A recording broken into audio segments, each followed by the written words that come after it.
Hi guys, and welcome to my new series called Draft Kings. The main sort of objective in this series is going to be just getting the highest overall draft possible, potentially on YouTube, hopefully highest draft ever. But we'll see how we end up.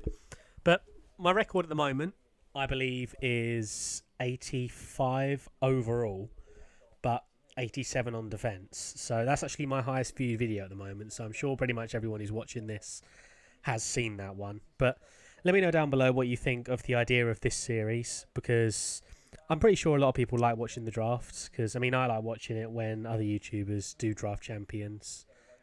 It's something I haven't seen many people do just the draft, like they do the draft and then they do the games in the episode. But the idea of this series is to just see, the highest overall draft we can get.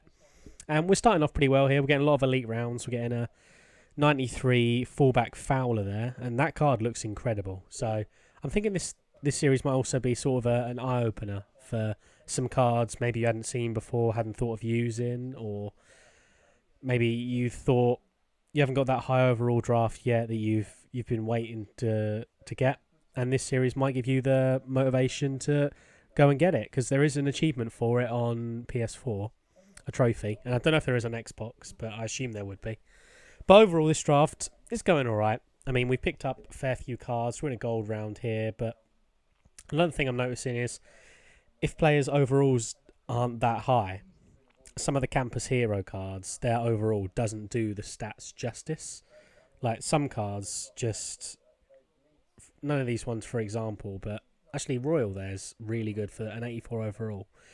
They have stats of players who are in the 90s. It's really sort of surprising if you just look at their stats and go into a bit of detail. I don't really understand how some of them are so low overall. Like this guy, this left outside backer here. If you look at those stats, that doesn't mean, for me, that doesn't scream 81 overall. That screams sort of mid 80s overall, maybe going towards the high 80s. So once again, another campus legend there. That's CJ Mosley. That's a card that I love, and I mean it's pretty cheap on Ultimate Team. So if you guys get the chance to try that one out, definitely give it a go. But Reggie Nelson there, good luck charm for me if you're familiar with the videos earlier on my channel. Reggie Nelson is always absolute beast. So even though he's not the highest overall, we're going to pick him for now. Another elite, well, sort of elite rounds. We're going to get right tackle there, 89 overall.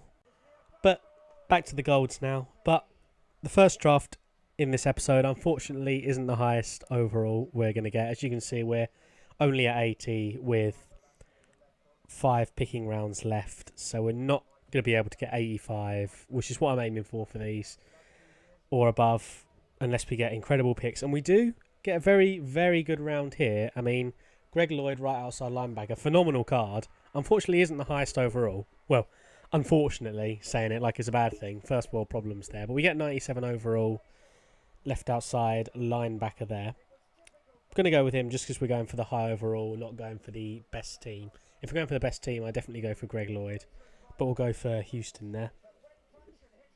Another subpar round. But at this point, I'm knowing it's not going to be the best draft. So I'm just going to get this one finished with, and then move on to the next one, which ends up being an incredible draft.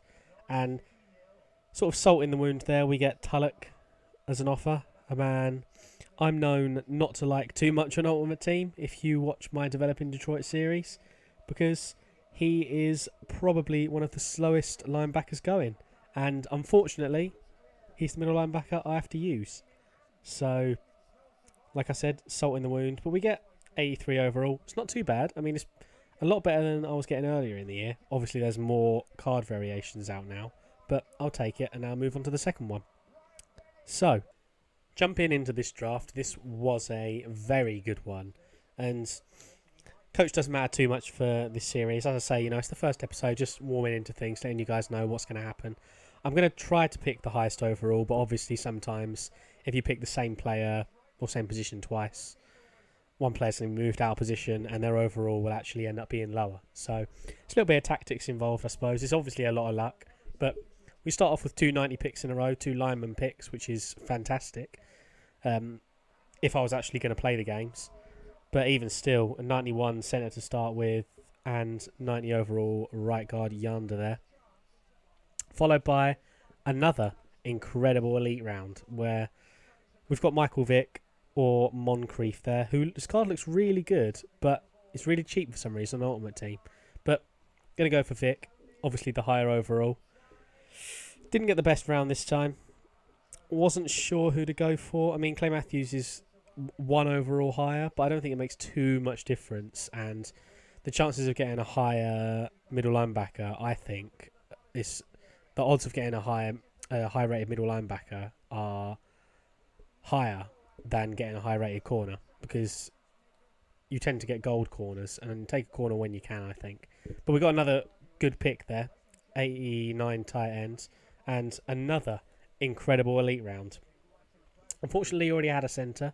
Very rare he offered 2 centres. So we're going to take 92 overall wide receiver. Once again, Reggie Nelson. Always take Reggie. Unfortunately, haven't got his upgraded card yet, but we'll take his gold. Good luck charm in there. Another elite round. So far, I think we've had nearly all elite rounds bar one. So absolutely fantastic. Annoyingly, free safety elite. So don't want to take that because that will bump the overall down a little bit. So we'll take the left tackle, 84 overall. It will still bring the overall up, which is good. Another good elite round. 90 overall middle linebacker. Like I said, not taking Clay Matthews benefited us here because we were able to take the 90 overall middle linebacker. And we get a signature series round, which is brilliant. And Isaac Bruce, phenomenal player, highest overall as well. Definitely going to get him involved. Followed by another elite round. Like, at this point, I was thinking this could be the one, first episode of the series. We actually managed to get 85, 86 potentially rated team. Unfortunately, we get a gold round. But Ryan Matthews, halfback cards always a little bit misleading, I think, because they always have loads of green stats and you think, oh, they're going to be phenomenal because of the way the card layout is. But we got 2 gold rounds there, which made the overall a little bit lower, annoyingly. Moving on to the elite round, though. As you can see, if we pick Woodson, we got up to 85, or if we pick LT, we got up to 85, actually. So we'll pick Woodson in there. And 85 overall in the first episode, I think is really, really good. And hopefully we can move on up, keep getting the luck going and move up to potentially an 86 overall in the coming episodes. But let me know what you guys think of the series down below in the comments, whether I should do more episodes of this, make it a common thing. I'll probably do it once a week, but if people are enjoying it, I'll obviously make it more often.